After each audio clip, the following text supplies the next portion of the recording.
Everybody, what's going on? Happy Saturday. Thank you all so much for stopping by and hanging out with me today. I am so excited to have you here because we are going to be ranking all of the classes and subclasses in Daggerheart, and I could really use your help. So again, thank you much for stopping by and hanging out with me. It's gonna be so fun. I'm really excited.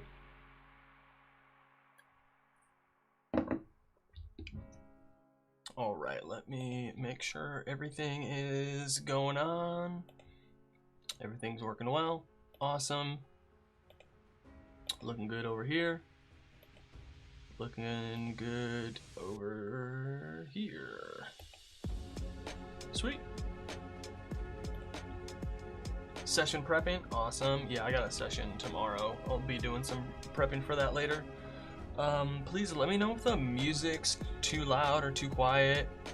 Haven't played or read a lot about Daggerheart. Well, you know, that's good. These are kind of like my first reactions. I haven't really played it either. This is definitely going to be just like my initial reactions on these things, so we can help form some opinions together, and then maybe like in a year from now, hopefully I'll play some games. We can like come back and redo this. I think that would be pretty cool.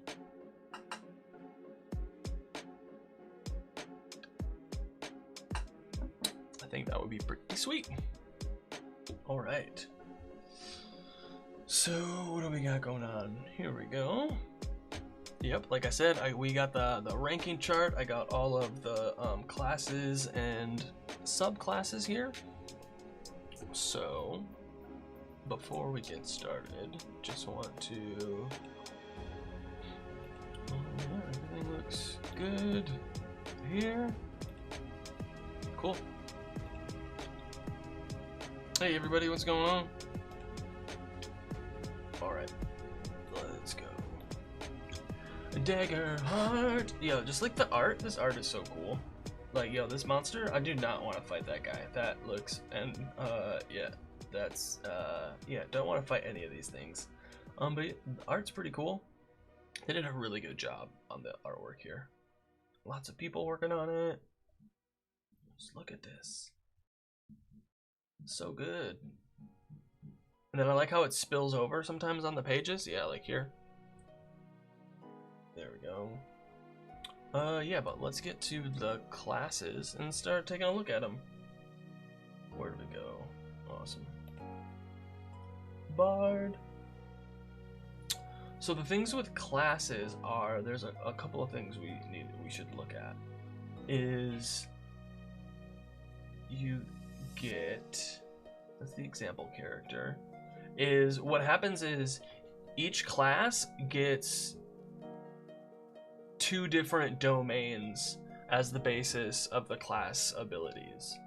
And then each class, there's 9 of them. 1, 2, 3, 4, 5, 6, 7, 8, 9. Each class gets 2 subclasses. And so the details of each class, you get 2 domains, like I said, that serve as the basis of the class abilities. There's a starting evasion, a starting hit points, starting items, a unique class feature, and a class hope feature. Every class has a special move that they can do by spending 3 hope. And then there are your subclass grants the following spellcast trait if you're a spellcaster, a foundation feature that establishes the identity and strengths of the subclass. Then there is a specialization feature that's more advanced that you can get when you level up. And then there is the mastery feature, which is at higher levels. So, yeah, it's pretty cool. And then all of these things have cards also, which is super helpful.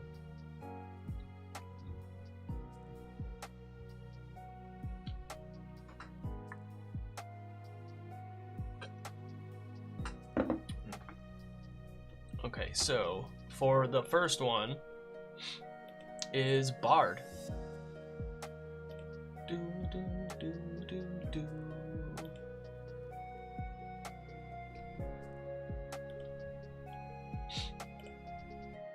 The first one is Bard. Bards are the most charismatic people in all the realms.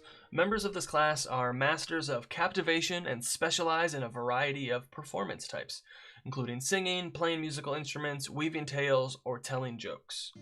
Whether performing for an audience or speaking to an individual, bards thrive in social situations.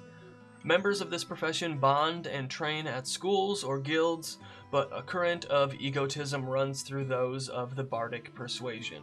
While they may be the most likely class to bring people together, a bard of ill temper can just as easily tear a party apart. Well, that's interesting.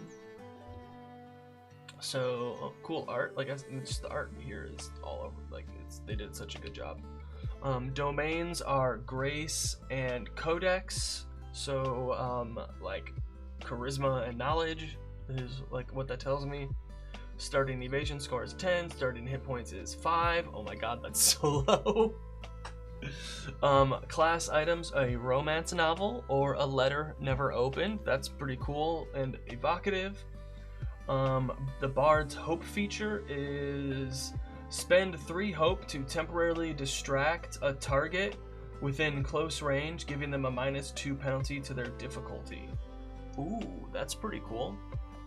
I like that. 3 hope to give them a -2 penalty? Okay. Within close range. Close is... I don't remember which one that is. I don't know if it's like melee. I think there's one before. I think there's melee and then close, but I'm not sure. The class feature is once per session, describe how you rally the party and give yourself and each of your allies a rally die. At level 1, your rally die is a d6. You can spend the rally die to roll it, adding the result to their action roll, reaction roll, damage roll, or to clear a number of stress equal to the result. At the end of each session, clear all unspent rally dice. Okay, that's pretty cool. And then at level 5, your rally die increases to a d8. Okay, that's pretty cool. That's pretty cool. So, all in all, that's not that bad. I really like this support action here. Very similar to like a Bardic Inspiration or something like that. So I wonder where we would mark this in the... What do you think? Is this like... Is the Bard S tier, A tier? Should I add an F tier? I feel like this is kind of an A tier. It seems like a pretty well-rounded. I like that these are 2 like good support features, and I do like that the Bard's Hope feature can be like good for you and everyone, not just for yourself. So that's pretty cool. Yeah, I'm gonna say with we'll give that an A. Bard, starting off strong with an A. Okay. There's 2 subclasses. There's the Troubadour or the Wordsmith. The Troubadour, you get the spellcast trait, low A to high B. Yeah, I can see that for sure. It's very simple class. Like, you don't have too many buttons to choose between. But also the thing though too is like none of the classes have a lot of like things. What happens is the combination of the class, everything is kind of like small, but it's the layer of all of these things that gives you a bunch of stuff to do. So it's the class and the subclass and then your species and your ancestry, like all like add up to having a bunch more things rather than you getting a bunch of stuff from your class like you do in D&D. But I do feel the low A to high B for sure. So spellcast trait is Presence, which is one of the... I should have a character sheet, or let me see some other ones. Do I have one? Oh, here we go.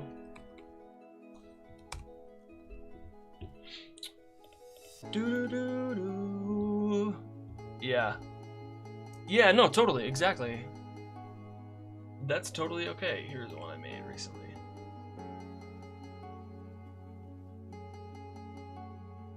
Do.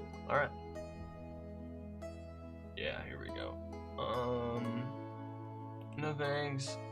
Like, I didn't continue making this, but this is just to show you. So, presence is like the charisma skill. Charm, perform, deceive. So, what they're saying is the bard, or at least this subclass, uses presence. Does this one? Yeah, this one also uses presence for the spellcasting traits. I mean, is my other one more filled out?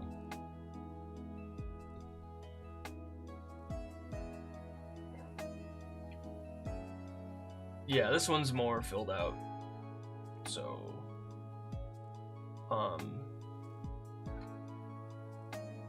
yeah. So then, and then also when you make, let me see something once. When you make a character,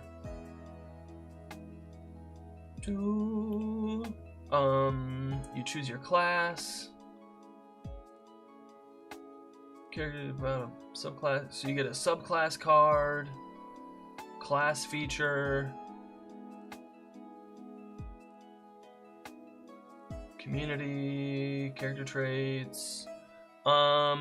You get modifiers are +2, +1, +1, 0, 0, -1.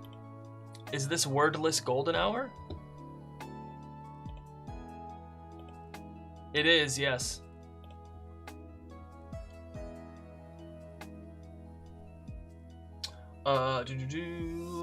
Weapons and equipment, other starting items, background, experiences, domain cards.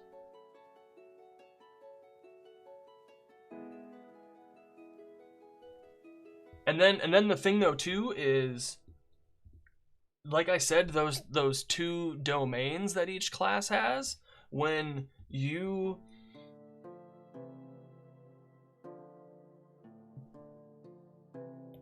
take 1 from each domain or 2 from a single domain. So you also get, like, in addition to all those things. So in addition to just like these things too, you also get to pick powers from these 2 domains. Let me grab.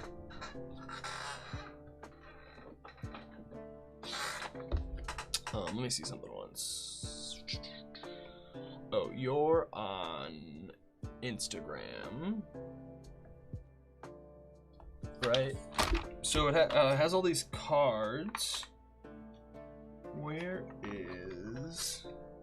Oh my god. How do I know what's Grace? What's Grace and Codex? Okay.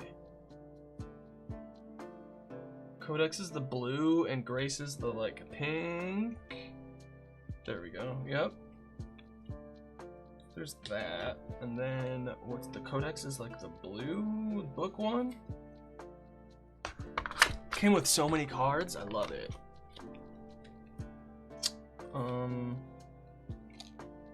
Oh yeah, because I made a couple already. Here's more bard stuff.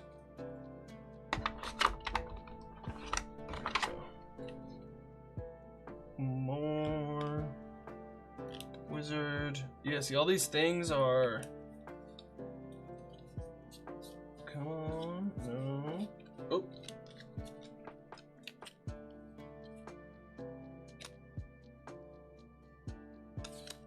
No. Like spells, abilities. Here we go. There's that, and then there we go. Right. So then, like, as the bard, I could take. We have Deft Deceiver. And ooh, do you take spells? Yeah, you do. Enrapture, inspirational words. I can take those because they're all like level 1 or what have you. Right, and then there's also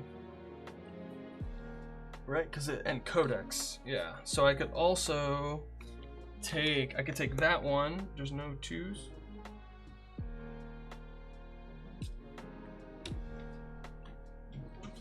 Yeah, so you have like the options, and then so in addition to to these things, and then I would also get this, but then you can choose from these. So it's this, like I said, this like stacking of all these where you get abilities from.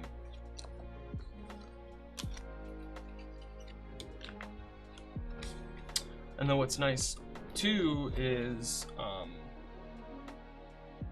all of the communities and like the ancestries, all of the stuff like have cards. So they have it set up really nice so that where's the sheet? Like this, here's the front of the sheet, and here's the back of the sheet. You don't really need this stuff. Like on the back of your character sheet says how to level up. It's got like some longer form questions, but the front of the sheet has all of your stuff, your ability scores, evasion, name, hope, all your active weapons and armor and inventory and your class features, like all on one. And so they have it set up to where there's all this information that doesn't really change that often, and then you like sidecar it with all of the cards, so you don't have to like have multiple sheets of paper or like keep flipping something back and over. You have one thing to look at, and that's your thing. And I think that's really cool how they did that.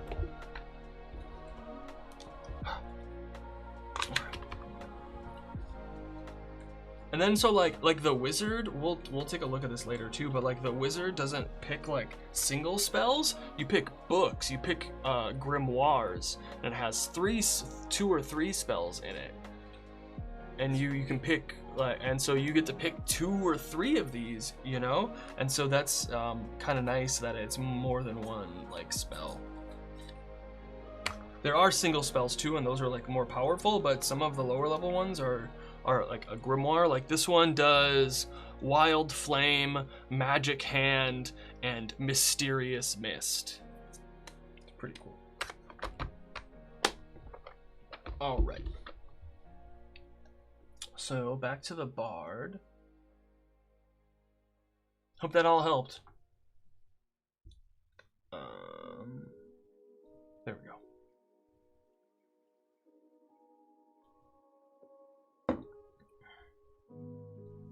So like I said, we have the troubadour is if you want to play music to bolster your allies, versus the wordsmith if you want to use clever wordplay to captivate crowds. So the foundation feature for the troubadour is gifted performer. You can play each song once per long rest. A relaxing song, you and all allies within close range clear a hit point. That's cool.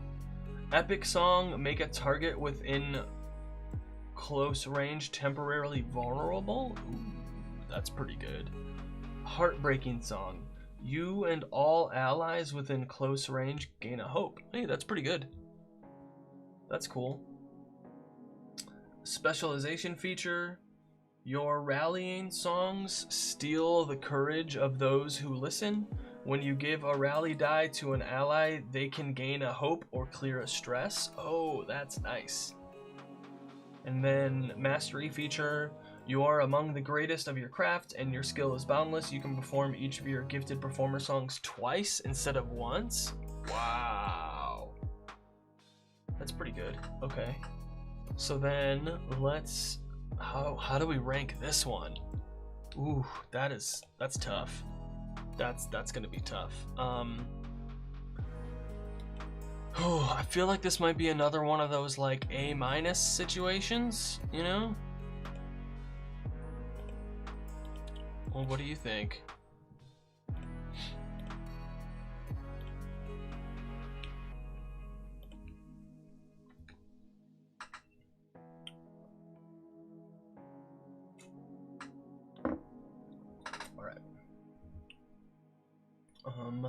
Yeah, so this is the Troubadour. Where are we at? Here we go. I'm gonna give this one a low A. Yeah.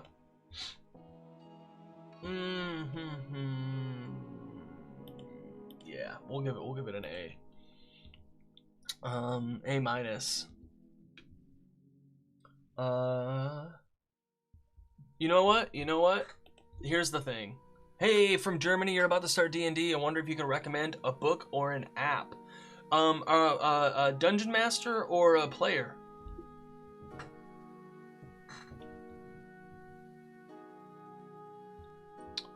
So we keep saying that they're not an A, so I think I gotta not put them at an A. Like, if there were like, I think it makes sense to put it, like, if we keep saying that it's not an A, we can't put it at an A just because we don't, you know, like, I gotta put it at B. We don't have any minuses or pluses, so it's either an A or it's not an A.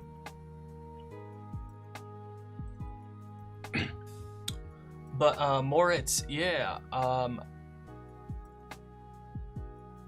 do.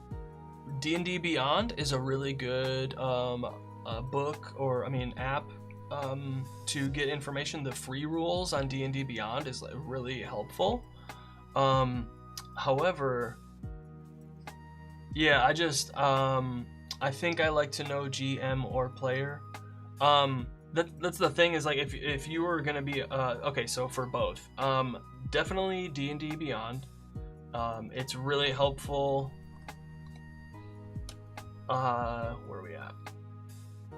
What you can do is, yeah, dndbeyond.com, and you go to sources, D&D Beyond basic rules, and you get a bunch of the stuff for free. You get all of the main rules and character classes.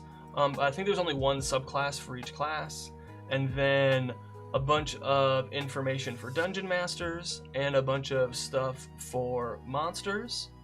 I would also recommend, it really depends. As a player, a D&D Beyond's your best bet, really, for all the rules and everything. But if you're a dungeon master, it really depends. I would recommend, if you can get the starter set. The new starter set just came out. It's real nice. The new starter set just came out like last week. They did a really good job, and I would highly check that out. It's $50, but it comes with so much stuff. It comes with, you're gonna be like, wait, what? So there's 3 adventure books, there's 18 maps, handouts, 8 character sheets, 210 cards for characters and items and monsters and spells and stuff, and then there's 273 tokens for monsters and terrain and everything. So it's a really good way to get started. I would highly recommend that. You're gonna be able to use that for a long time. Oh yeah, totally. There's lots of different places to find all of this stuff for free as well. Actually, there's one place here. You really don't go to this place right here. 5e.tools. Do not use this at all. It like has all of this stuff here for free, and that's like really not cool. You guys really shouldn't go to 5e.tools. Definitely don't go here to get all of the information that you need for free. Like, no, that's like not really cool at all whatsoever. I don't use this like all of the time at all. But yeah, there's lots of cool places to get stuff. Oh, what's the one? Wikidot, right? Yeah, this one. dnd5e.wikidot.com. This is a really good one. As well, lots of really good stuff here. However, it can be kind of hard to parse what is official and what isn't. Does which one, Trey? Oh, there's 2024. Yeah. But are you talking about the other one? This one? Yeah, this one automatically goes to 2024. You have to click a link down here for the 2014 version. But this one has the 2024 and the 2014. So, but like I said, it can be hard to parse what information is like official and what isn't. There is tons and tons and tons of bad unofficial information and homebrewed stuff out there. There's lots of good stuff, but there is way more bad stuff. So just be careful about like where you're getting it. Like Reddit can be difficult sometimes. There's one website. What is it? No, this one. This website. I was kidding before. I was kidding before.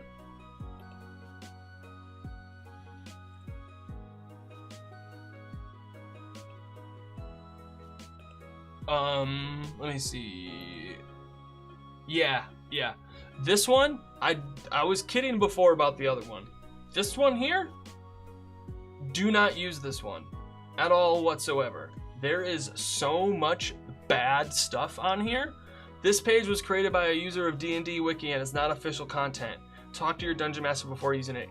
All of this stuff here is real bad, and I will not let anyone at my table use it. If they say they got it from here, or if I find it on here because I think they're lying or something, do not let them use it, because the stuff on here is not good. It's not vetted. It's people just putting the most powerful, wacky, crazy stuff they can, and it is wild.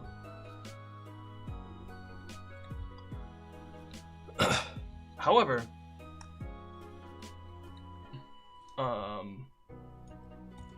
Wikidot and 5e tools are, yeah, I don't, if someone says to me, oh, I found it on D&D Wiki, nah, no, I don't. The whole website is banned. It's not good.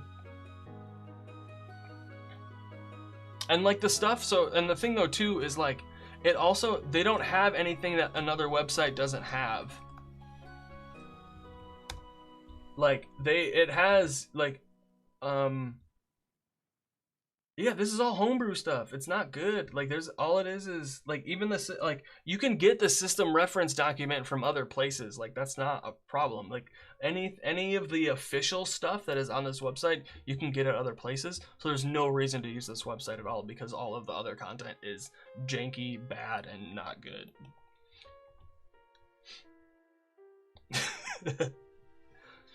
That being said, back to Daggerheart. It's a good question, though. Good question. Da-na-na-na.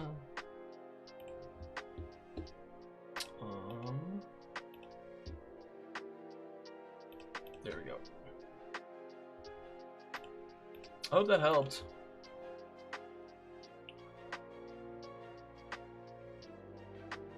Yeah, the starter set's good. I would go with the starter set. And then and branch out from there. You know, check out. Oh, you're in Germany. If you can go to a game store, there'll be a community there. I don't know how old you are. Maybe a school or a university or a college might have a D&D club. Lots of places online too. Like I said, Reddit. D&D has an official Discord. They have the D&D Beyond has forums. There's a website called Roll20. It's a VTT, virtual tabletop. They have forums also. I have my own Discord server as well. So like lots of different places to like get help as well. Lots of good info on YouTube. Like, oh man, there's so many good videos on YouTube about how to get started. But the starter set is going to be a really good place. If you have absolutely no... Yeah, Roll20. Yep, exactly. It's a VTT, a virtual tabletop, so it's just a website to have maps and tokens and stuff while you play online with people instead of playing in person. And they have forums to talk about stuff and find groups of people and stuff like that. It's a pretty popular.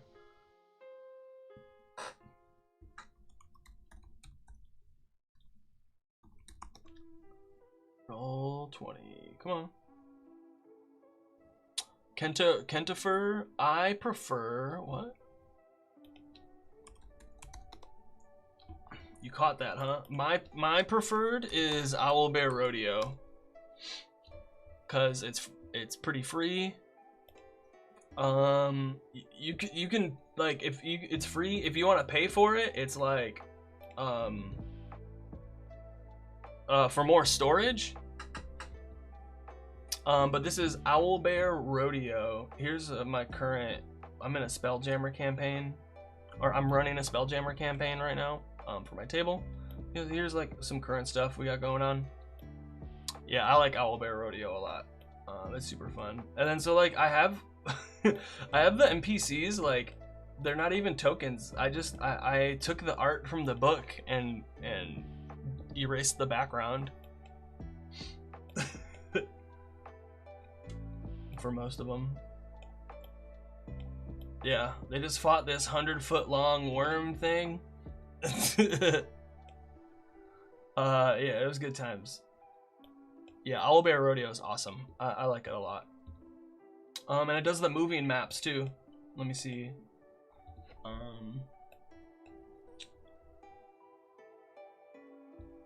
No! Oh, I erased it. Oops. Oh well, my bad.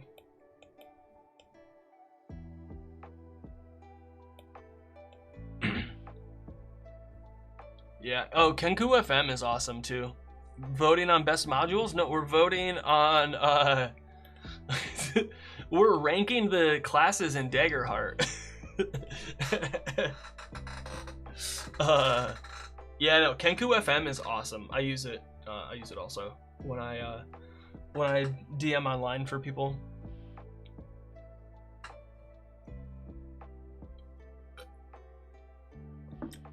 Awesome. So we did the Troubadour. Now we're moving on to the Wordsmith.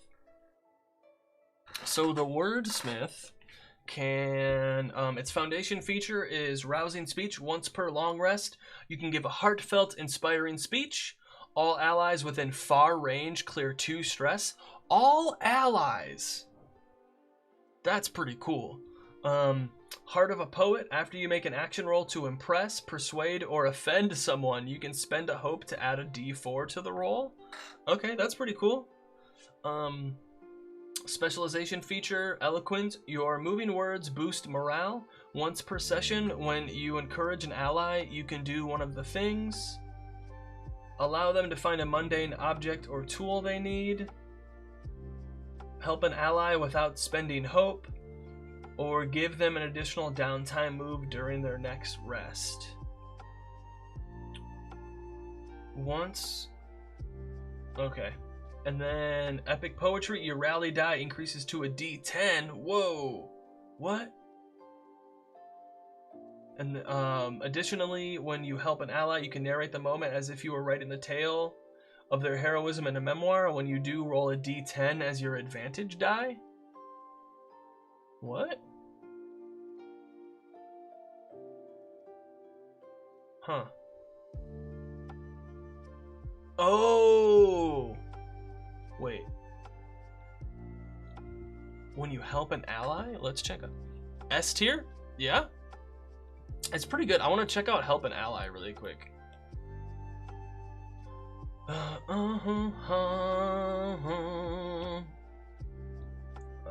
On your turn.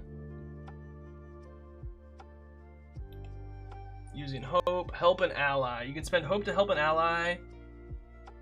You roll. Oh, so advantage in this is not like because it's a 2d12 system instead of Come on. Instead of a D20 system, advantage works differently. So instead of like rolling one of these dice again or rolling both of them again, you add a D6 to your roll. So then what we're seeing before with this bard subclass is that with this bard subclass, oh my god, the D6 can be a D10 instead, which is pretty good. That's not too bad. I S tier. Kind of agree with you. Is this one better than? Is this S tier? Is this A tier? I think this might be A tier. I don't know if this is S tier yet. I've on average mathematically, advantage adds a +5. Yep. And a D10 is essentially a +5.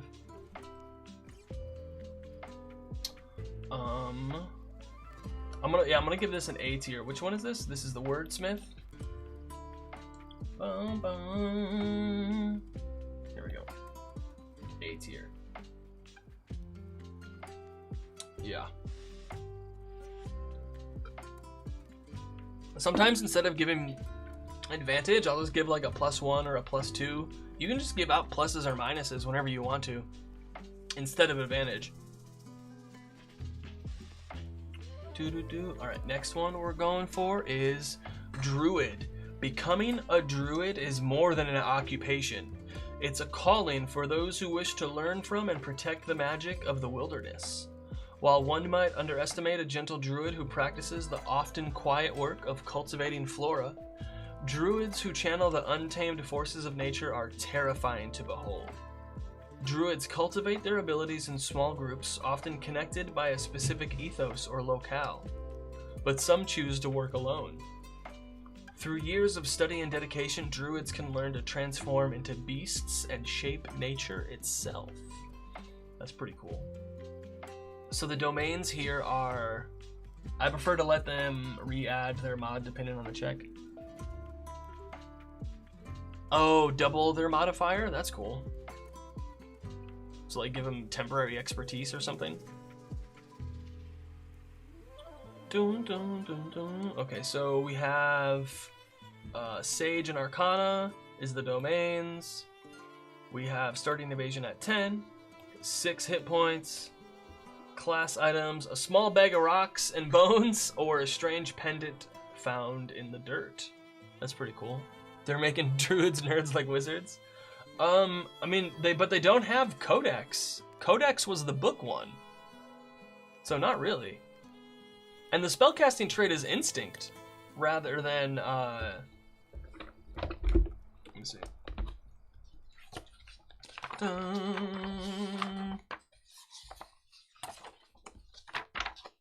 Instinct, which is like wisdom. So evolution is spend 3 hope to transform into a beast form without marking a stress. When you do, choose 1 trait to raise by +1 until you drop out of that beast form. Okay, that's pretty cool. Oh, I mean, taking forever to learn that craft? Yeah, totally. I can see that.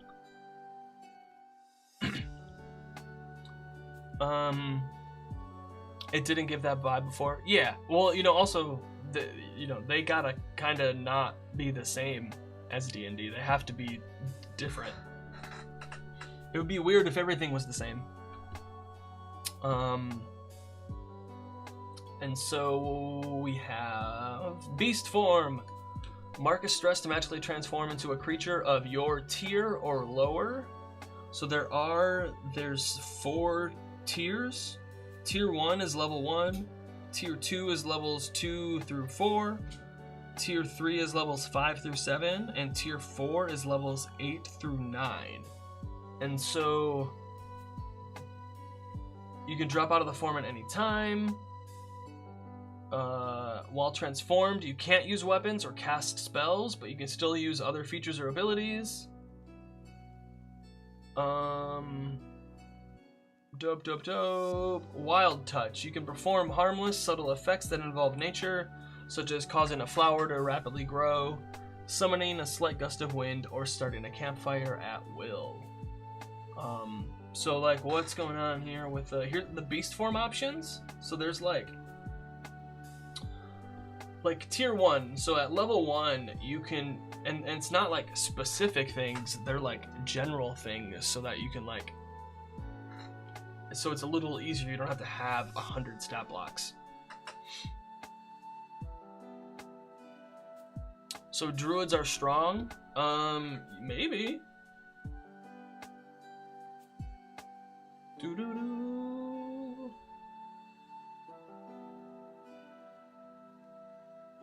Let's see. So, like, a scout, like a fox or a mouse,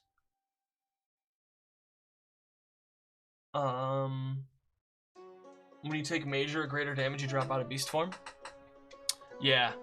And then, so like if we go to tier 2, a pouncing predator, check this out, right? Melee, D8 plus 6. Ooh. Gain advantage on attacking, climbing, and sneaking. So I like how this is not really like, all of these are like vibe based, but in a good way. Like, I know like leap is one word, but it's evocative. You know, like I can understand how this can be used in multiple different ways. I can understand how navigate can be used in multiple different types of situations, rather than having a sentence or a paragraph or half a page to explain this. And then they each have like their own like little special thing. This is cool. Pouncing Predator. Mark a stress to move into melee range of a target and make an attack roll against them. On a success, you gain +2 bonus to your proficiency for this attack. And the target must mark a stress. That's cool. And then where's tier 3? Legendary hybrids. You can be like a griffin or a sphinx, a giant eagle. Pick a tier 1 beast form and become larger, more powerful. That's cool. Great predator, vicious maul, spend a hope, and make them temporarily vulnerable. Oh. And tier 4, massive behemoth, mythic beast. Mythic hybrid, where are we? Where's the dragon? Mythic aerial hunter. You can fly at will and move up to far range as part of your action. When you move in a straight line into melee range of a target from at least close range and make an attack against that target in the same action, you can re-roll all damage dice that roll the result lower than your proficiency. That's wild. Whoo! But yeah, those are the, like, just look at this art. Like, how cool is that? It's so good, page 35. Like, it looks good in the book, too.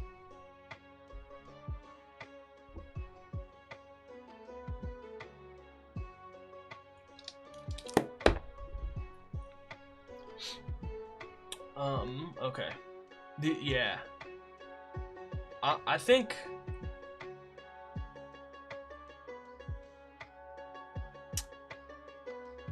Is this S tier? It's definitely, this is definitely A tier, like for sure. I don't know if it's A tier though.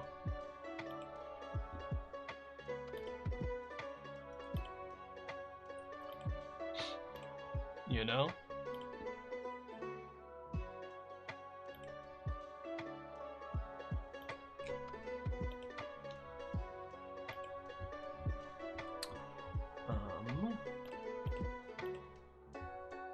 Yeah, that's I don't know if it's A tier yet. Or S tier yet. We'll see. So the two subclasses, we have Warden of the Elements or Warden of Renewal. But how cool is the wood, the android made out of wood? How cool is that? Are you seeing this? It's made out of like bones and wood. Alright, so we have elements. Instinct. Is this one also instinct? Yep. So we have Marcus Stress to channel one of the elements until you take severe damage. Whoa, fire, earth, water, air. Adversary within melee deals damage. They take fire damage. Gain a bonus. Gain a bonus to your damage. Thresholds equal to your proficiency. That's cool. BRB, awesome, thank you. Water. When you deal damage to an adversary within melee range, all other adversaries within very close range must mark a stress. Okay.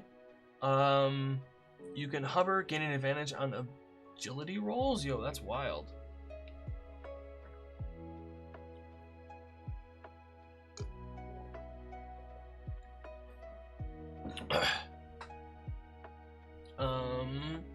Once while channeling, you can assume an aura matching the element. When an adversary marks one or more hit points, they also mark a stress. Ooh, that's cool. Earth, your allies gain a +1 bonus to strength. Water, when an adversary deals damage to you, you can mark a stress to move them anywhere within very close range. Okay. When you or an ally take damage from an attack beyond melee range, reduce the damage by 1d8. Okay. Oh, so that's the aura. I got you. There's fire, earth, water, air aura. And then mastery feature. You further embody your element.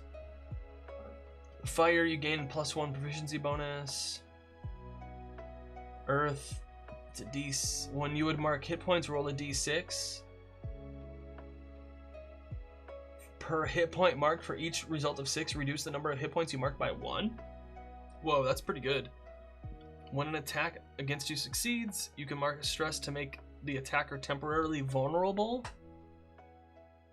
What? That's crazy. Okay, I think this is S tier. Holy cow, this is crazy. Which one is this? This was Warden of the Elements. Holy cow! Yeah, that was so cool. Wow. Warden of Renewal. Let's see. Clarity of Nature. Once per long rest, you can create a space of natural serenity within close range. When you spend a few minutes resting within the space, clear stress equal to your instinct, distributed as you choose between you and your allies. Okay.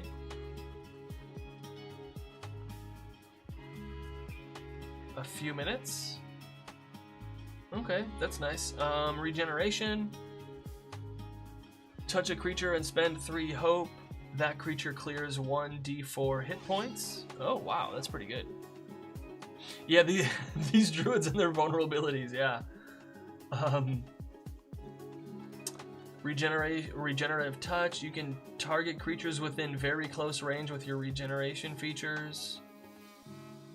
Warden's protection. Once per long rest, spend 2 hope to clear 2 hit points on 1d4 allies within close range.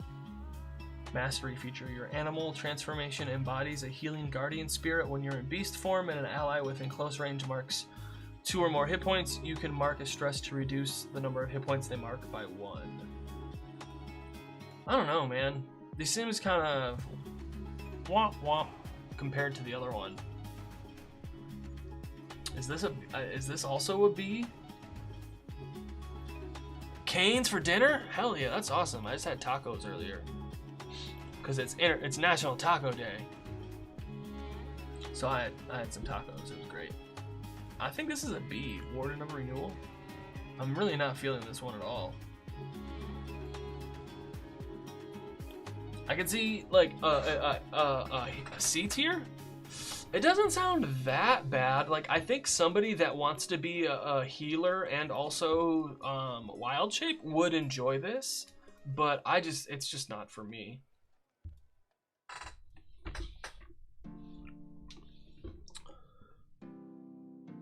You know, I just yeah.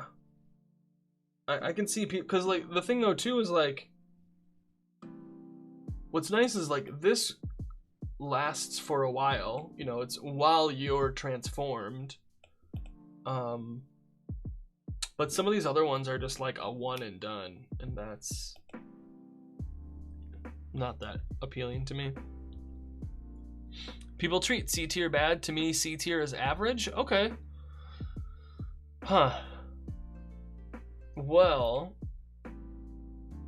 I would say on this scale, because there's S and it's 5, it's S, A, B, C, D, B would be average. But I do see what you're saying with that.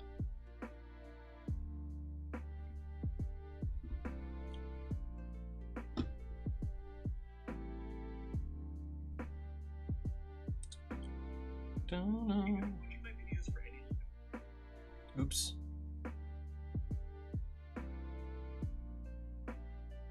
I forget. Yeah, I this was already made too. Like, I added a couple of pictures, but like this was already on Tier Maker, which is kind of funny. All right, what's next? Oh, okay, so we did the beast form stuff, which is pretty, like, oh man, how cool is that? Looks so good.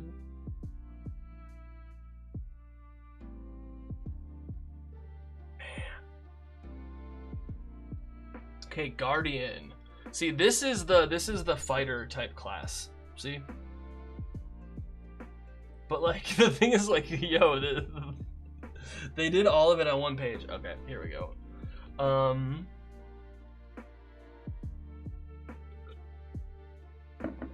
The title of Guardian. I think there shouldn't be an F in this list. The art is so good. The art is so good. The title of Guardian represents an array of martial professions, speaking more to their moral compass and unshakable fortitude than the means by which they fight. While many Guardians join groups of militants for either a country or a cause, they're more likely to follow those few they truly care for. Guardians are known for fighting with remarkable ferocity. Ooh.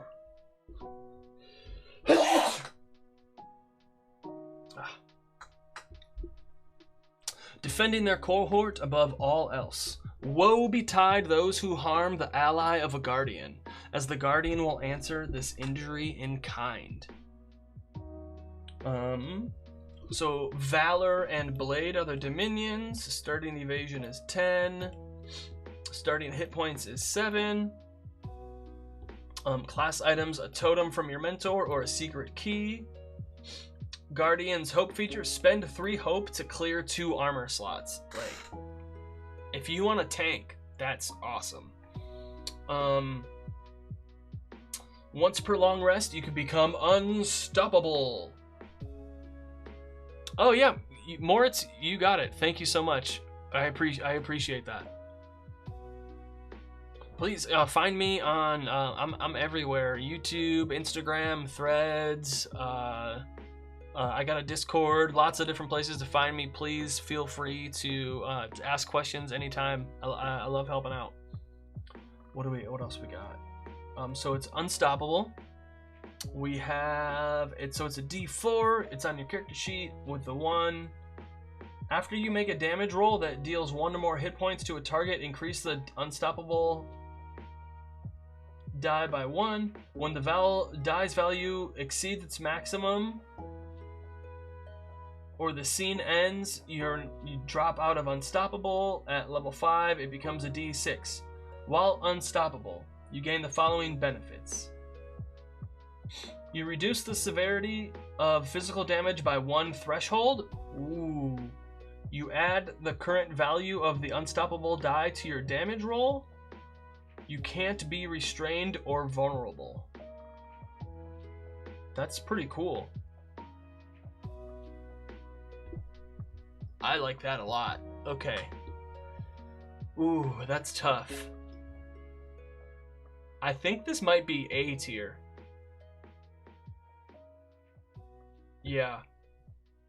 What's the name of your YouTube channel? It is Craig of Inspiration D&D. This is a pretty good tank. Like, and the thing with armor slots, yeah. So hit points, it's like hit points are like a threshold of damage. And then you can use like armor slots, and then there's like thresholds of damage, and you can use armor slots to lower thresholds. I think it's A, yeah. What is this called again? This is the Guardian.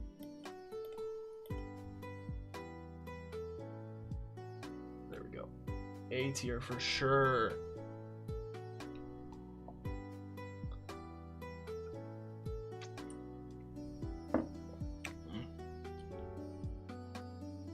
Dun, dun, dun, dun, dun, dun, dun. Yes.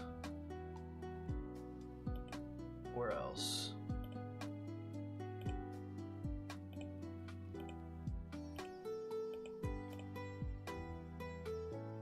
Okay. Alright. Everything seems good. Sorry, just making sure the stream is still going well everywhere, because I'm on at least 4 places. Okay, so the subclasses. Stalwart or Vengeance. Play Stalwart if you want to take heavy blows and keep fighting. Play Vengeance if you want to strike down enemies who harm your allies. If you like beatbox, wing. Okay, I'll check them out. Thanks. See, we have foundation features. Gain a permanent +1 bonus to your damage thresholds? Okay. When you take physical damage, you can mark an additional armor slot to reduce the severity? Oh! You can do 2. Whoa, okay. That's cool. Specialization. Gain a +2 bonus to your damage thresholds. When an ally within very close range takes damage, you can mark an armor slot to reduce the severity by 1 threshold. So if you're very close is melee, so if you're next to somebody, you can use an armor slot to reduce their damage. That's a good tank. Mastery feature Undaunted makes that a +3 bonus to your damage threshold. Loyal Protector, when an ally within close range has 2 or fewer hit points and would take damage, you can mark a stress to sprint to their side and take the damage instead. Wow, that's good. That's good. Man, that's a really good tank. Don't know if it's as good as that Druid class feature though, or the Warden of Elements. Yeah, I think it is. I think it's as good as Warden of Elements, yeah. Which one is this? Stalwart?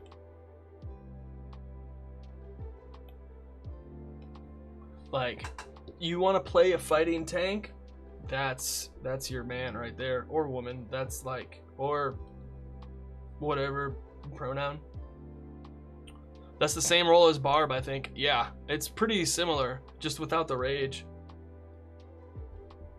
But like being able to like move yourself into harm's way is pretty cool.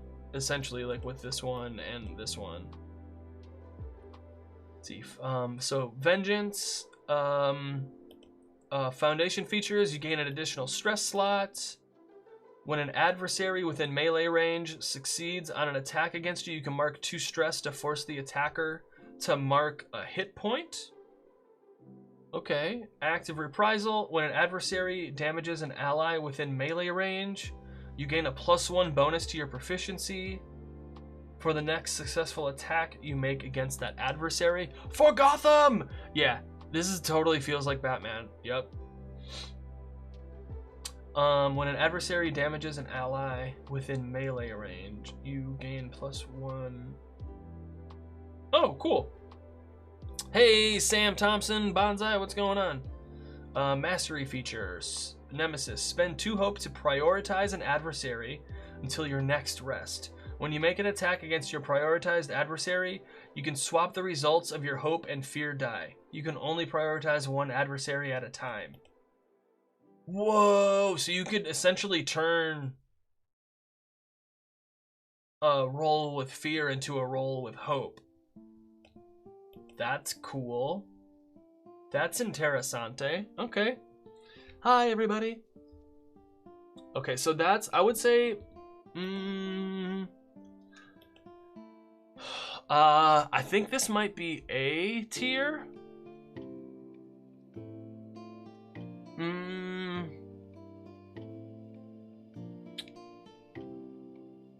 Is this better than average?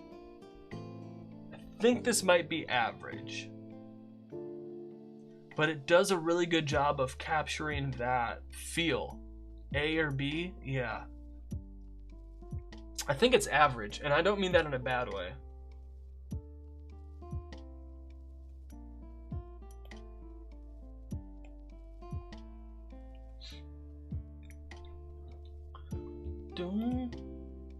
Okay.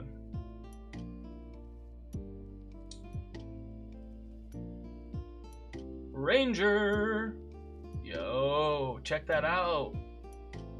Yes. How cool is that? Oh, and they got the mechanical arm too?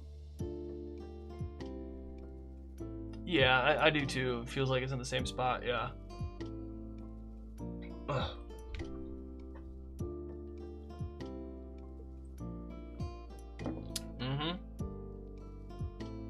Rangers are highly skilled hunters who, despite their martial abilities, rarely lend their skills to an army, though mastery of the body and deep understanding of the wilderness. Rangers become sly tacticians, pursuing their quarry with cunning and patience. Many rangers track and fight alongside an animal companion. Expert trackers, blah, blah, blah. Okay, bone and sage are their domains. Starting evasion is 12. Hit points is 6. Class items. A trophy from your first kill or a seemingly broken compass. Sounds good, Trey. Thank you. Hold them off. Hope feature. Spend 3 hope when you succeed on an attack with a weapon to use that same roll against 2 additional adversaries within range of the attack. That's cool. I like that a lot. So you can kind of volley, essentially. Especially if you're, using an arrow, using a bow. Rangers focus, spend a hope, and make an attack against a target. On a success, deal normal damage and temporarily make them your focus until this feature ends, or you make a different creature your focus. You gain the following benefits. You know precisely what direction they are in. When you deal damage to them, they mark a stress. When you fail an attack against them, you can end your Ranger's focus feature to re-roll your duality dice. Okay, so it gives you advantage if you miss once. That's nice. Okay, how is this? I feel like this is very B. Just B, yeah. And I think this does. I like this. I like this too, but I think it's average. But I do think it does give a better feel for the Ranger than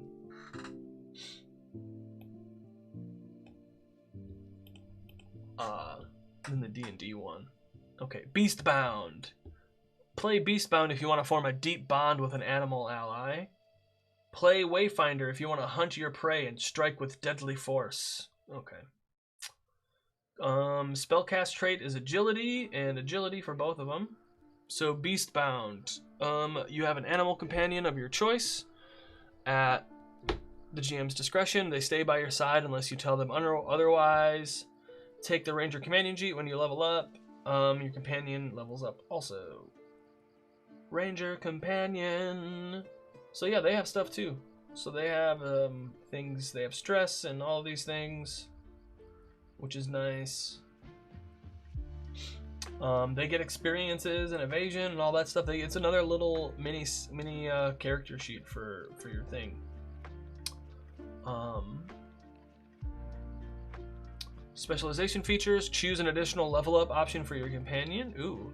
When an adversary attacks you while they're within your companion's melee range, you gain a +2 bonus to your evasion. Okay. Mastery features: choose 2 additional level up options for your companion. Once per long rest, when the damage from an attack would mark your companion's last stress or your last hit point, and you're within close range of each other, your companion can rush to the other side and take that damage instead. Ooh.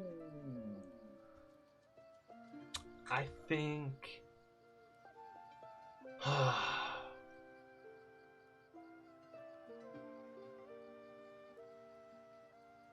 I think this is a B. I think it's a low A.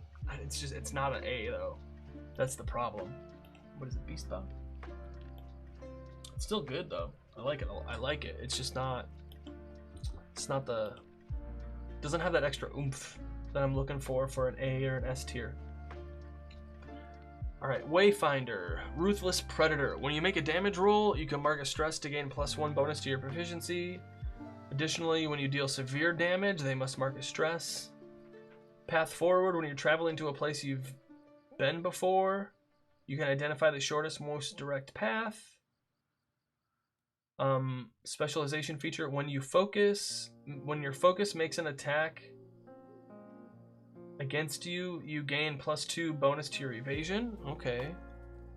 Mastery feature, before you make an attack roll against your focus, you can spend a hope. On a successful attack, you remove a fear from the GM's fear pool. Huh. I think this is also a B. These feel kind of mid.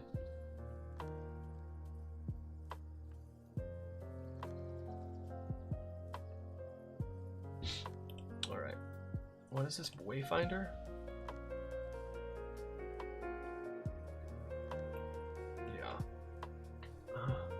Is it a C tier?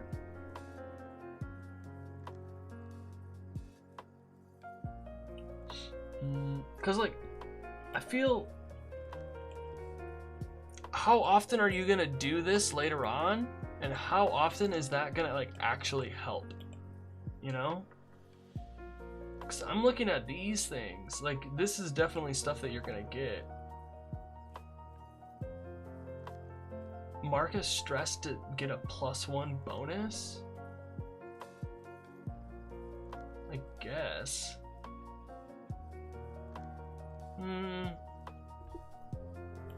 I'll leave it as a B.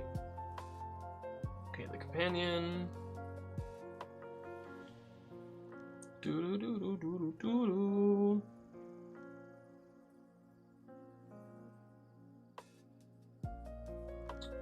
Alright, Rogue. Rogues are scoundrels, often in both attitude and practice. Broadly known as liars and thieves, the best among this class move through the world anonymously. These masters of magical craft manipulate shadow and movement. Rogues frequently establish guilds to meet future accomplices, hire out jobs, and hone secret skills. So the domains are Midnight and Grace. Starting evasion is 12. Starting hit points is 6. Ooh, that's pretty cool. Alright. A set of forgery tools or a grappling hook. The Hope feature. Rogues dodge. Spend 3 hope to gain a +2 bonus to your evasion until the next time an attack succeeds against you. Whoa! Cloaked. Anytime you would be hidden, you are instead cloaked. In addition, you remain unseen if you are stationary. After you make an attack or end a move within line of sight, you are no longer cloaked. Yay, Rogue Guild. Yeah. Sneak attack.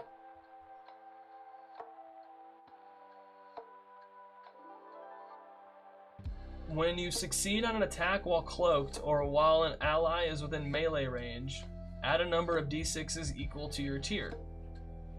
Okay. What is evasion? Yeah, what is evasion? Evasion is... What page are we on? We're on 43.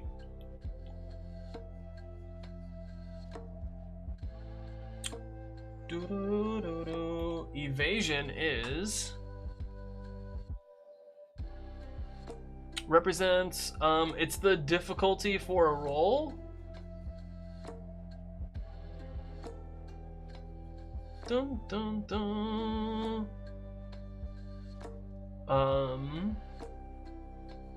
So evasion is like armor class.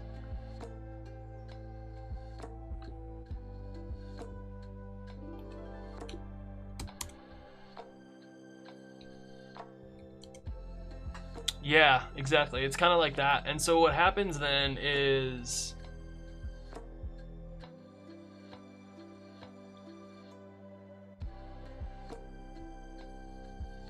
yeah, evasion is how hard you are to hit, and then armor it like reduces damage. Right?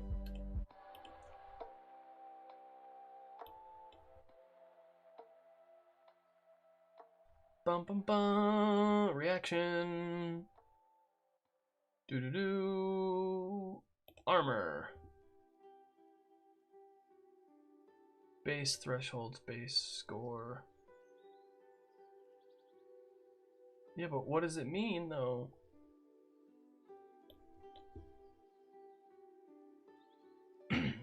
Spotlight on your turn.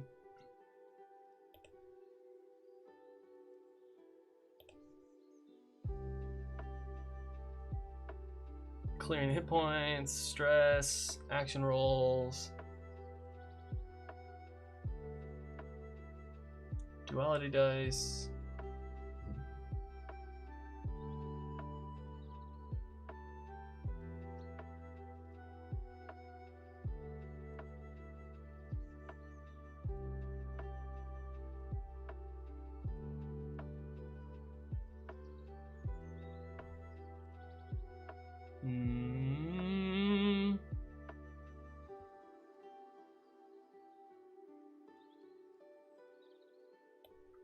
Okay, let's find this out.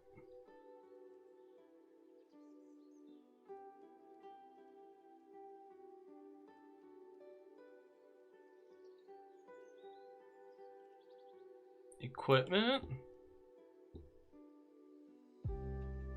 Armor, okay.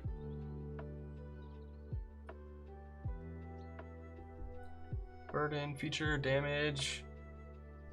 Using armor, base score.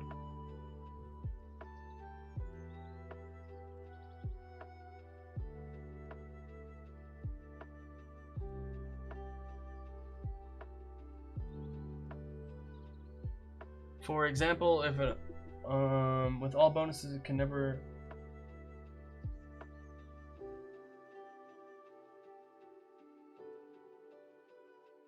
armor's base thresholds, long-term protection when you're recording your character's damage thresholds.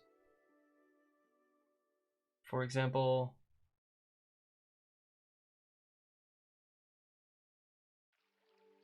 okay. Reducing damage. Okay, here we go. When your character takes damage, you can negate some by marking an armor slot, then reducing the severity of the damage by 1 threshold. Okay, there we go. So then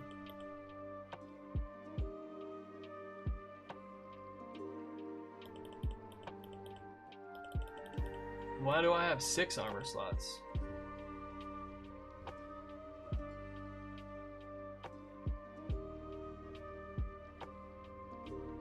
Oh, you add them all together?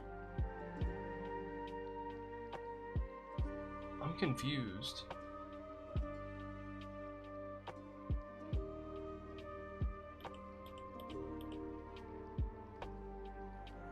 Base score. How many armor slots you can mark? Once you add all other bonuses. How do you know what bonus?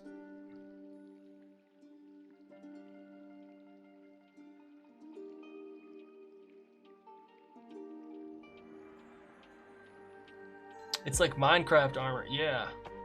Okay.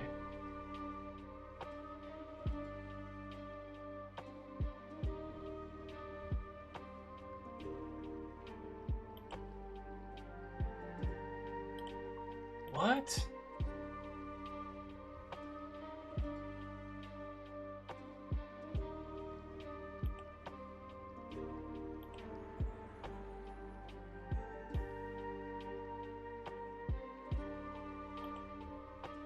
Okay. Well then. Bad durability? Yeah. Okay. Armor. Using armor. The base score.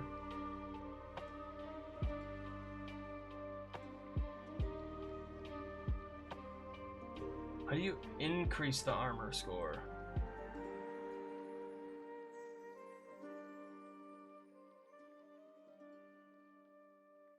Oh, here's an example.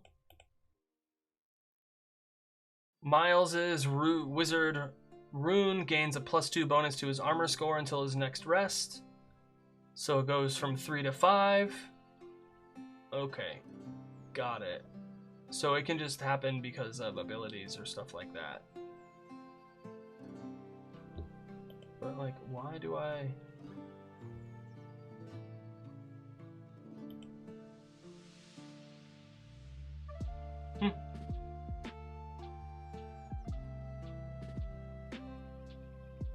Oh well. That's -1 breastplate.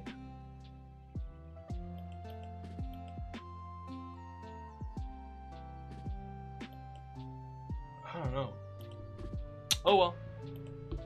Alright, where were we?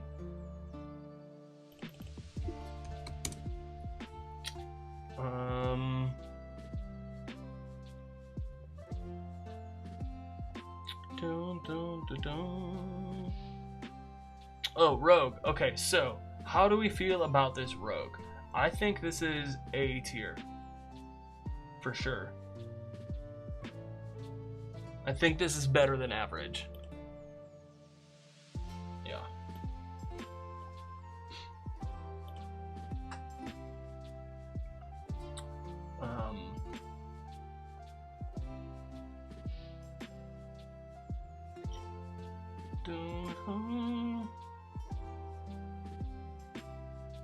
Don't show hints. Whoa. Okay.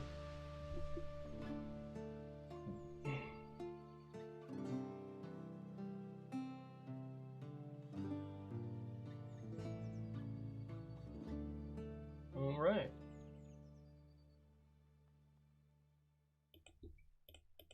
But why is it weird? I don't understand. I still don't understand why it's 6.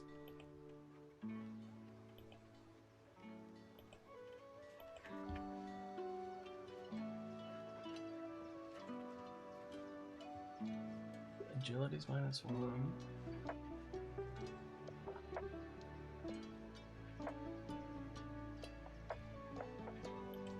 Oh well. We should go back to the end and see if we want to. Yeah, totally.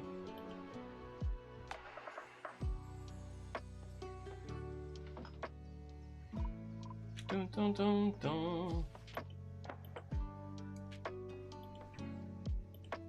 Details.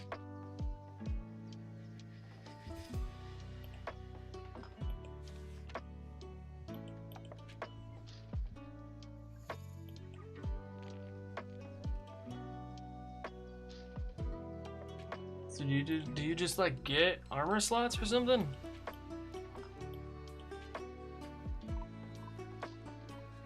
Let's see, character creation, character traits, equipment, armor.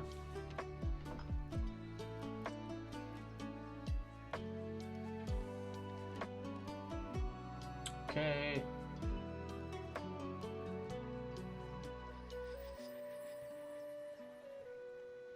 Alright, yeah, it doesn't, I don't, that's, okay, well then.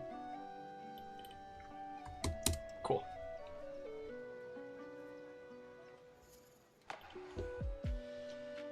Do, do, do.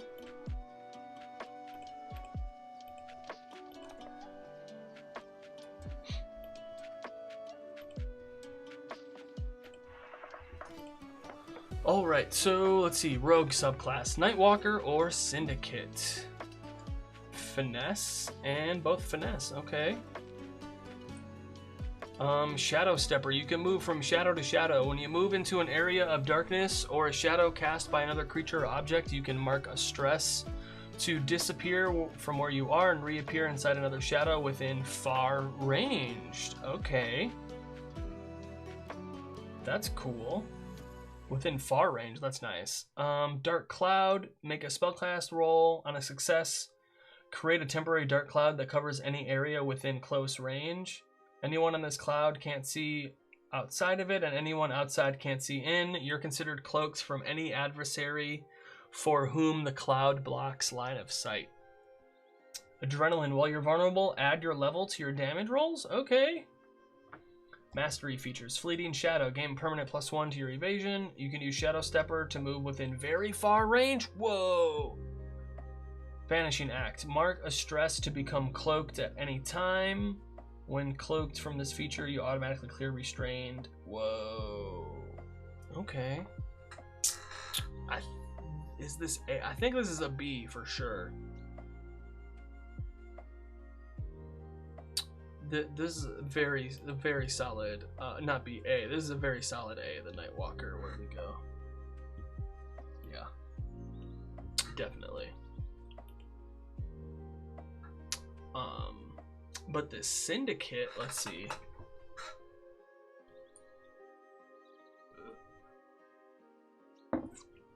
Is vulnerable like D&D? That's what I think so.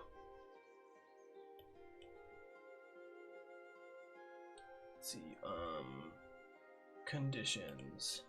Vulnerable. When the players and GM work together, all rolls targeting you have advantage. Yes. No, so yes, but no. It's not double damage. It's you get attacks against you have advantage, which isn't that great either. So not that great either. Okay, where are we? Dun, dun, dun,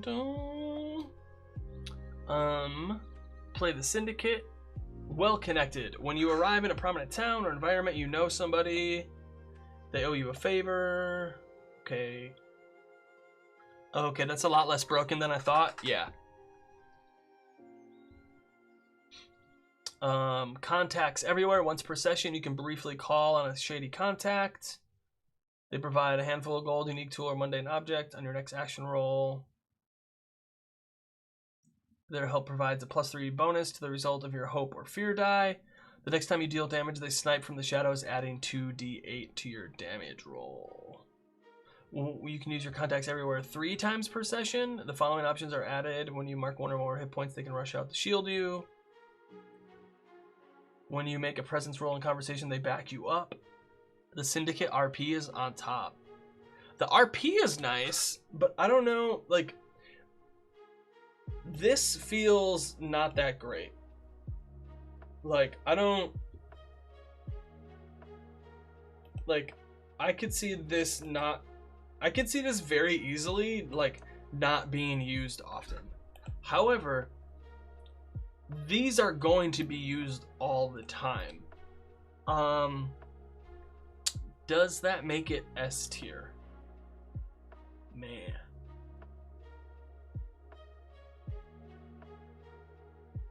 What the heck is this guy wearing? This looks so weird.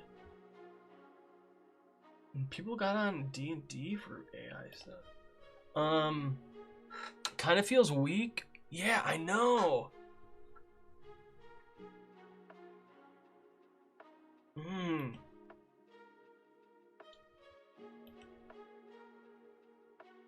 Alright, what was it called? Syndicate? We're going B.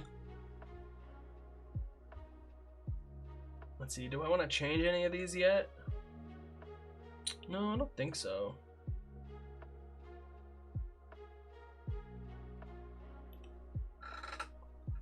Alright. Seraph! Here we go. Here's our paladin, our cleric.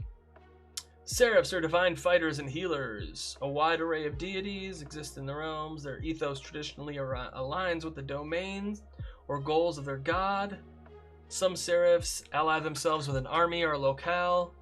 but other crusaders fight in opposition to the follies of the mortal realm. It is better to be a seraph's ally than their enemy, as they are terrifying foes to those who defy their purpose. Starting evasion of 9, starting hit points of 7. Class items: a bundle of offerings or a sigil of your god. Hope feature: spend 3 hope to clear a hit point on an ally within close range. At the beginning of each session, roll a number of d4s equal to your subclass's spell cast trait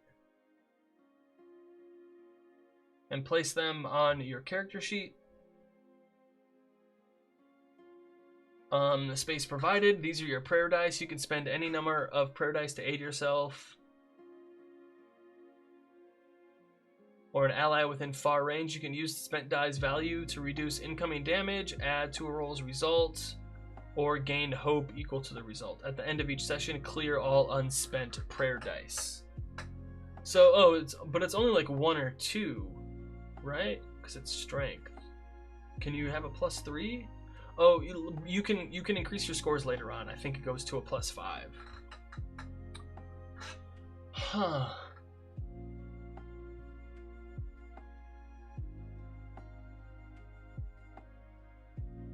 I think this is also average. Like, all the classes have a dice resource? Yeah, it feels like most of them do. At least the martial ones. Which isn't bad, it's just a thing. I think this is average. I feel like the evasion or like the hit points should be higher.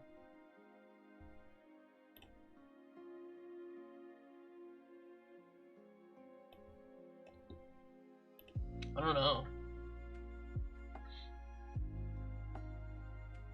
Like, this feels kind of meh, until you're like, oh, you can reduce incoming damage, you can add it to a roll or gain hope. Like, that's like you could use these in tandem. Like, oh, I got 3 hope, I'm gonna do life support, and then I'm going to use one of my prayer dice. I rolled a 4, I'm gonna get 4 more hope and then do life support again. Like, that's kind of cool. All right, divine wielder or a winged sentinel.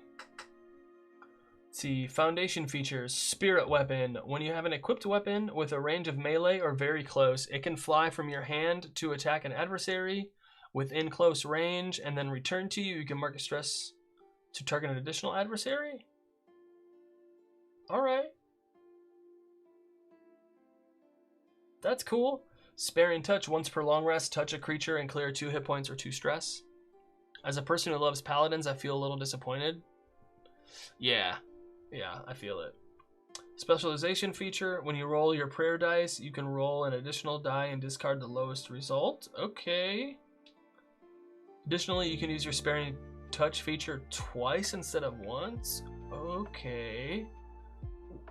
Sacred Resonance. When you roll damage for your spirit weapon feature, if any of the die results match, double the value of each matching die. For example, if you roll 2 5s, they count as 2 10s.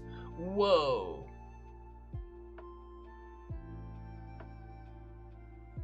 What?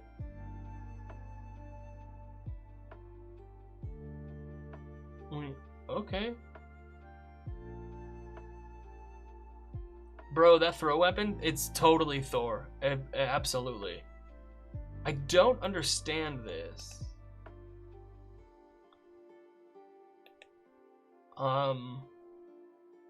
When you have an equipped weapon with a range... What? Okay, we're gonna go check out weapons because...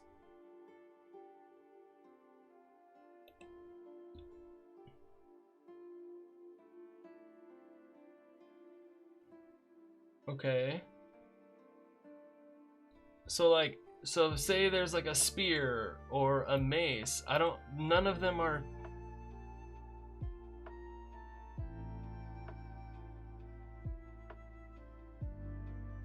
Like, what?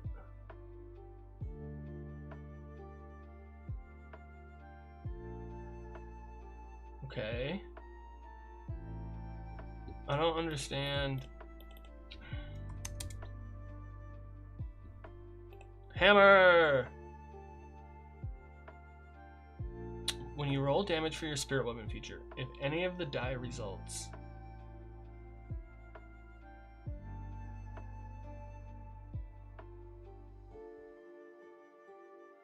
What?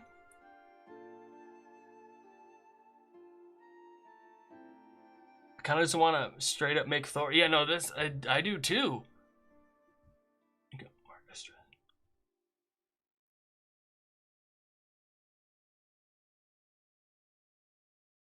I don't get this.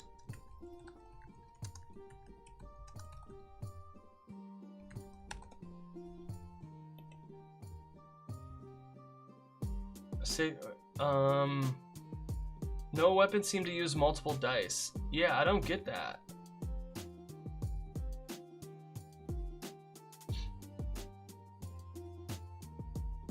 When you roll damage for your weapon, you roll your proficiency. Oh.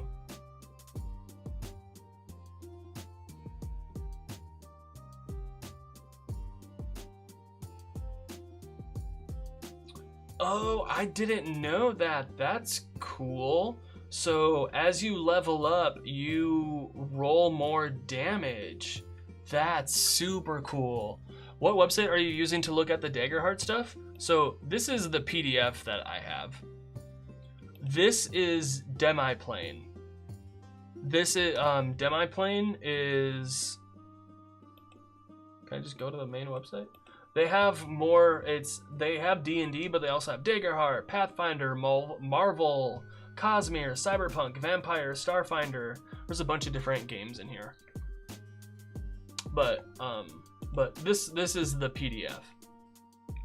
Okay. So what we were saying is, and because when you get the book, when you buy the book, by the way, it was $60 for the book and all of the cards, $60, and the PDF. Martial classes won't begin left behind. Yeah, exactly. So that's really, really cool. I didn't realize that. So that makes a lot of sense. So when you're at level 2, you're rolling 2 dice. I mean, you got a 10% chance, right? You got a 10% chance. Yeah, a 10% chance of rolling. Is it 10% or 5%?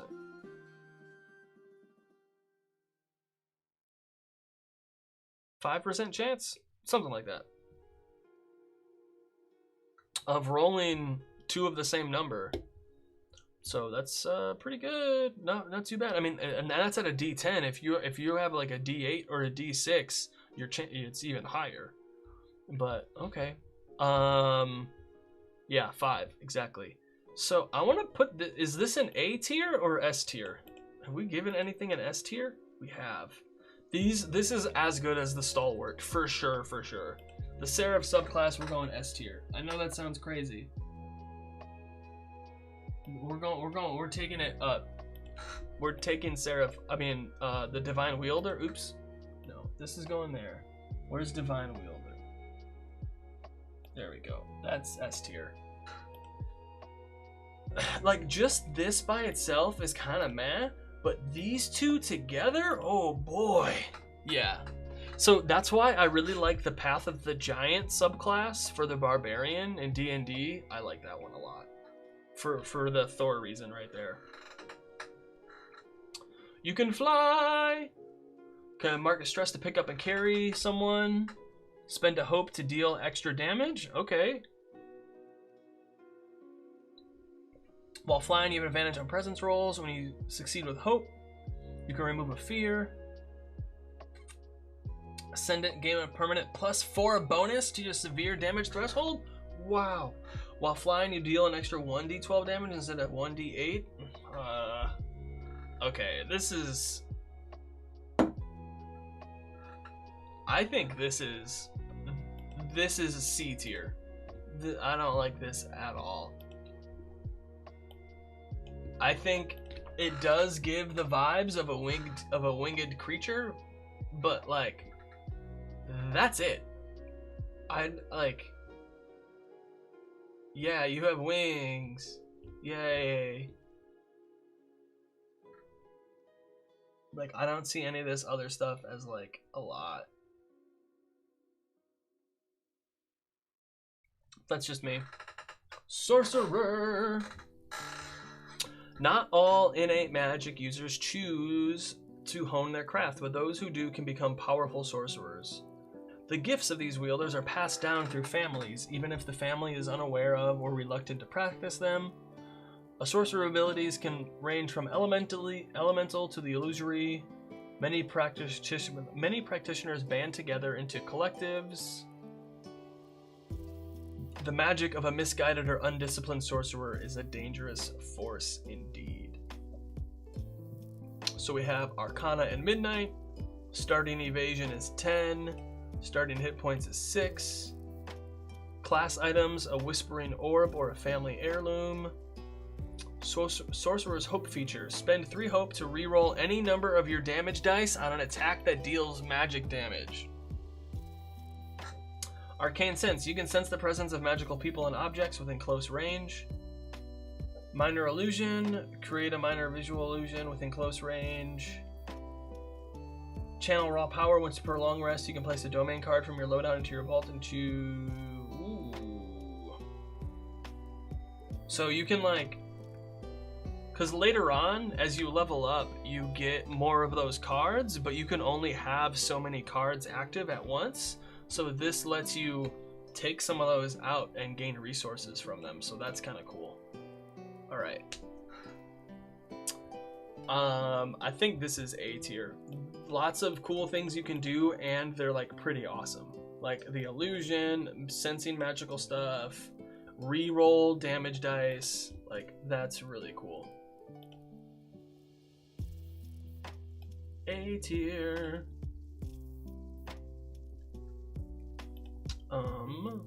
Elemental Origin, Instinct, and Instinct. I don't think any of them have had different spellcasting traits. So why doesn't it just be with the class instead of the subclass? But whatever.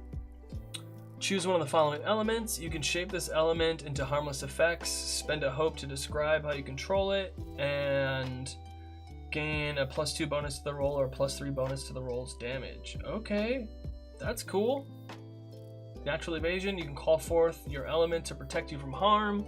You can mark a stress to roll a d6 and add it to your evasion. Transcendence, once per long rest, you can transform into a physical manifestation of your element. Whoa! Choose 2 of the... Ooh. Character of your choice. Wow. That's pretty good. Okay. Is this...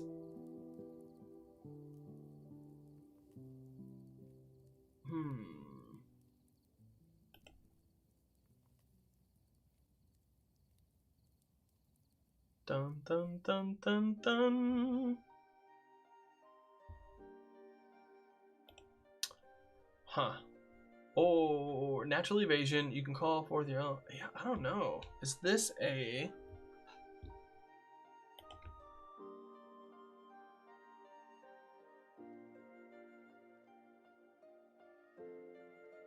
This is this B, A or B?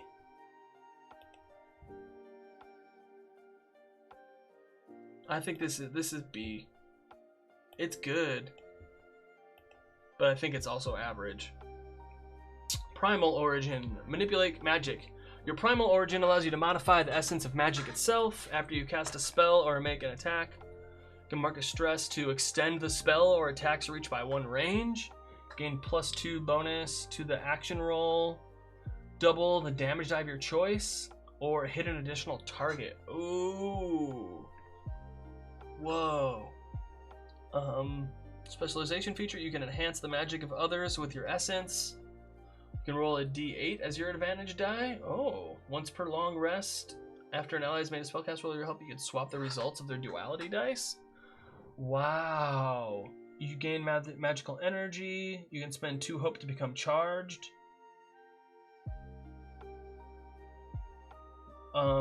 You can clear your charge to gain plus 10 bonus to the damage roll or gain plus 3 bonus to the difficulty of a reaction. Wow, okay. This is... Oh, man. Is that S tier?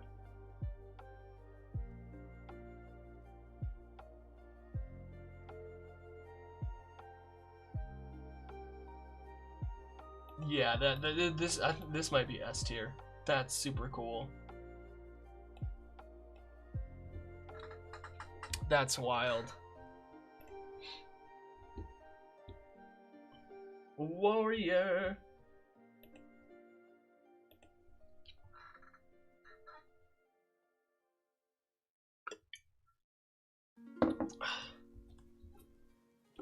Oopsies. Dun-dun-dun-dun.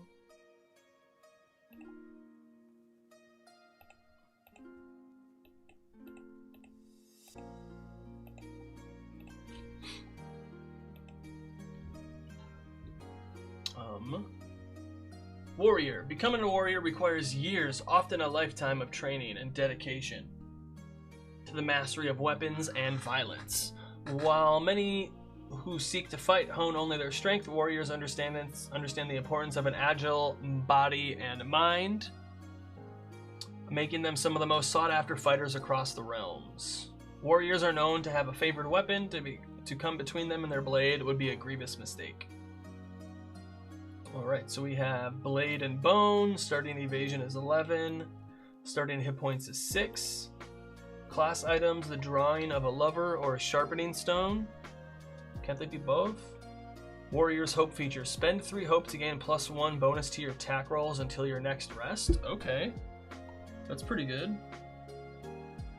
Attack of opportunity. If an adversary within melee range attempts to leave that, make a reaction roll. Choose 1 effect on a success, or 2 if you crit, can't move from where they are, you deal damage, or you move with them. Okay. Combat training, you ignore burden when equipping weapons. When you deal physical damage, you gain a bonus equal to your damage roll equal to your level. Ooh. Okay.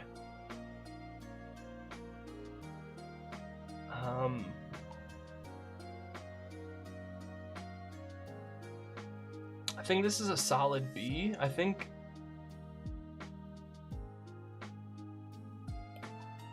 Yeah, that's a solid B. I don't know if it's an S or an A.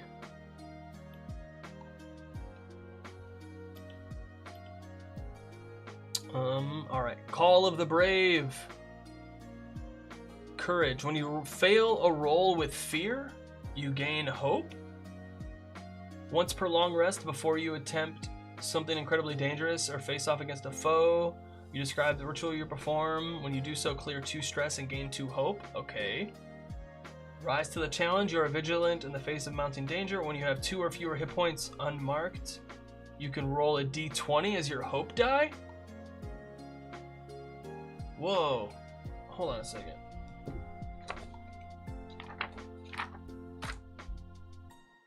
When you have 2 or fewer hit points unmarked. Oh, wow. Okay. That's cool. So when you have a bunch of damage, when you're lower on damage, you can roll a d20 as your hope die. Camaraderie. Your unwavering bravery is a rallying point for your allies. You can initiate a tag team roll 1 additional time per session. Additionally, when an ally initiates a tag team roll with you, they only need to spend 2 hope to do so. That's cool. So you can do a tag team like attack where 2 people attack and you use the better attack roll for both of them, essentially. Kind of cool.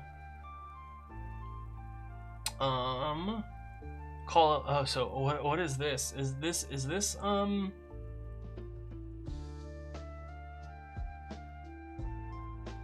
I like these a lot. I think like this is so strong.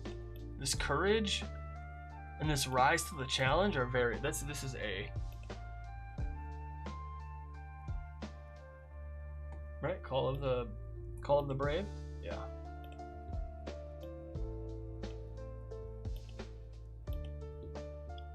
Call of the Slayer. You gain a pool of dice called Slayer dice. On a roll with hope, you can place a d6 instead of gaining a hope. You can store a number of Slayer dice equal to your proficiency. When you make an attack roll or damage roll, you can spend any number of these Slayer dice, adding the result to the roll. At the end of each session, clear any unspent Slayer dice on this card and gain a hope per die cleared. Okay. You can wield multiple weapons with dangerous ease. When you succeed on an attack, you can spend a hope to add one of the damage dice from your secondary weapon to the damage roll. Additionally, once per long rest, when you roll your Slayer dice, reroll any ones. That's cool.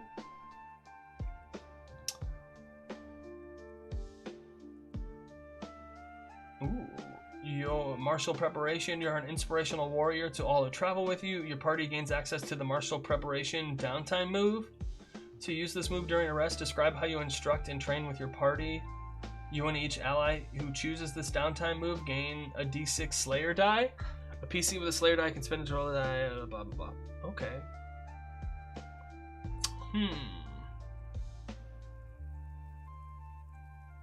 I think this is, I like it a lot, but I do think it's average.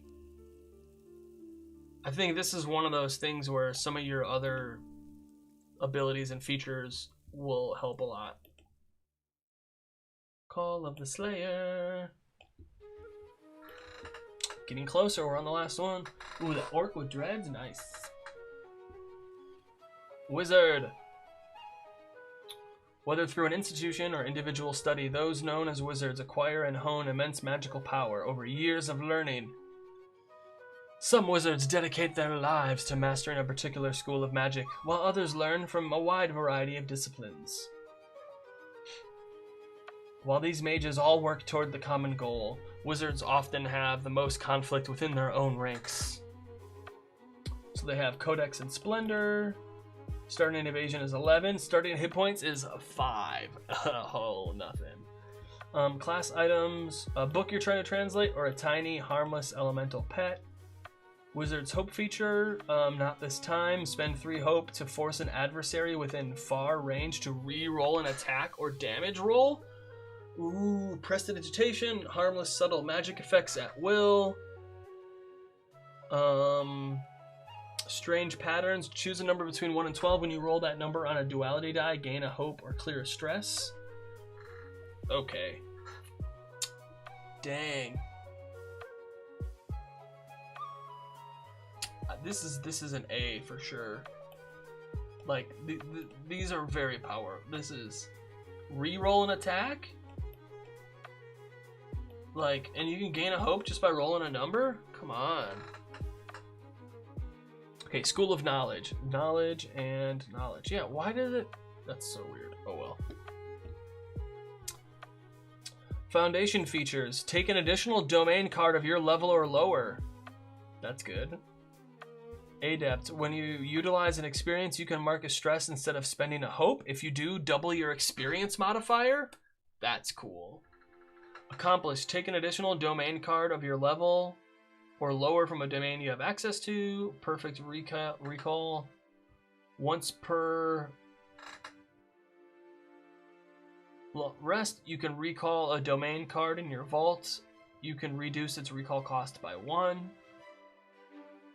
Brilliant. Take an additional domain card at your level lower. Home expertise. When you use an expertise, roll a d6. On a 5 or higher, you can use it without spending a hope. Ooh. Huh.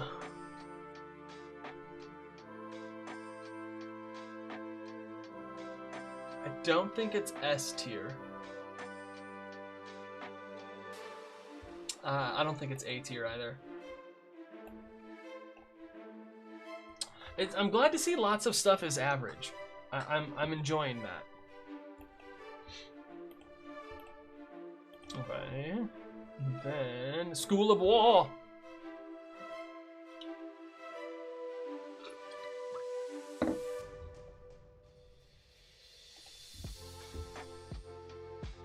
Dun dun dun dun dun.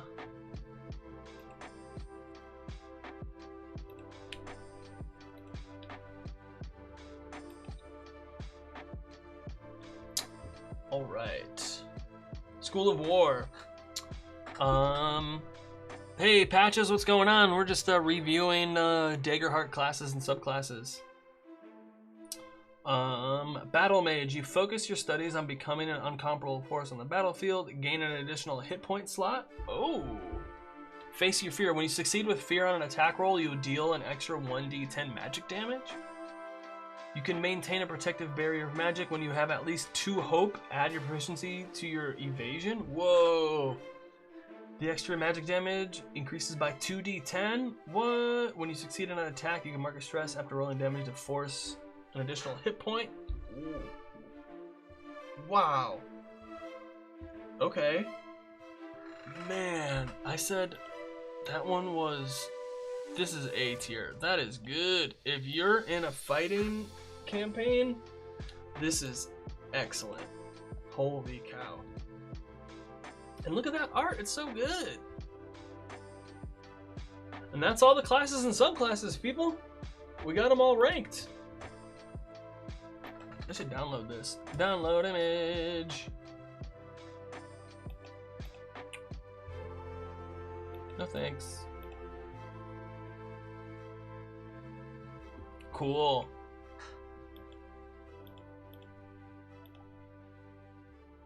There we go. Oh, you guys can't see that. Where are we?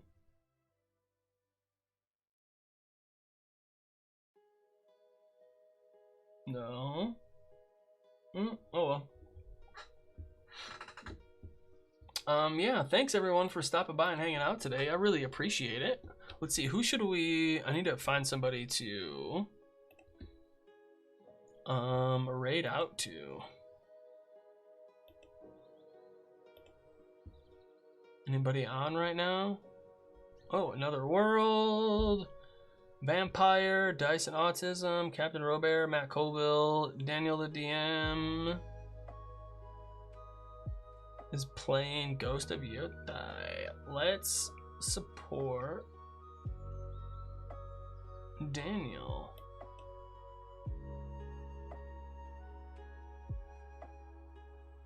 Yeah, it just started. All right, we're gonna raid Daniel. Hey everyone, thank you for stopping by and hanging out with me today. I really appreciate it. I will be back next Saturday with another stream. I got the cast of Amber Ascension, which I am also in. We're gonna be hanging out and talking about playing sagas and this awesome cyberpunk myth that we created with everybody. So yeah, thank you all so much for stopping by and hanging out with me today. I really appreciate it, and I'll see you soon. I'll be back. I got so many cool things coming up, you guys. It's gonna be so cool. Again, I'm Craig of Inspiration. Good luck with your next session. I believe in you. I'll see you next Saturday. I'll be here. See you in the future.